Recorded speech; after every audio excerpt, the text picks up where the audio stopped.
up, dudes? How's everyone? I want to talk about this Canadian duo band called Nadja.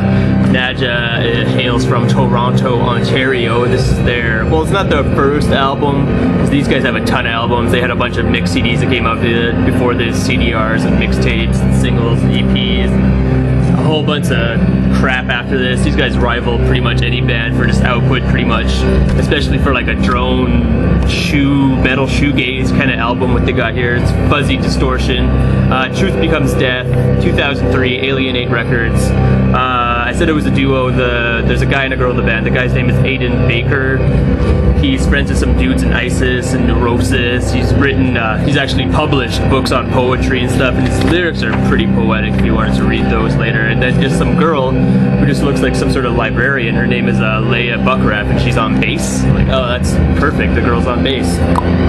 But yeah, it's an awesome album. I was really impressed with it. It starts off really slow and dirgy. The drums are pretty much the odd thump and a little cymbal crash there. And it slowly builds and builds to this big mound of just like distorted guitars, this whole wall, this ocean of noise, indecipherable lyrics. And then it still has that one odd cymbal crash now and then there's like the 30-second mark or something. Very cool album, very artsy, very, I don't know, it kind of covers you in its big kind of staticky fuzzy noise.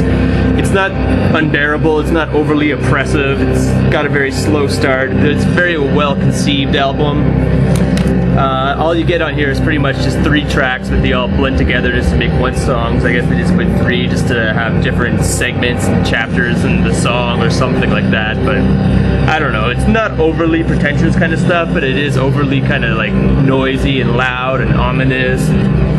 It's pretty cool. It sounds like it was all recorded on busted speakers, like underwater maybe. They put some microphones in an aquarium and smashed some amps and just recorded on broken guitars and stuff. Because this album is very heavy on the noise. Like you can kind of hear what they're playing in the background, and all the distortion that's coming from that is just pushed to the forefront. Really, it's a really cool mix, an odd mix. It doesn't sound like it would be fun to listen to, but I was pretty impressed with it. So it's ambient, drone, dream, shoegaze metal, I guess. Very cool stuff. If you're a fan of Sun or Earth or anything like that, and you want to get into some other drone band that's just not some like derivative of their sound, just some cheap doom metal band trying to be a Sun knockoff, these guys are actually pretty original. They've been around since 2003, so this was, drone metal was still kind of like, I don't know, newish back then to some people. It wasn't as, I don't even know if it is prevalent these days, but it was cool back then. I remember, I'm a pretty jaded music guy, and I heard this and I was pretty impressed by it.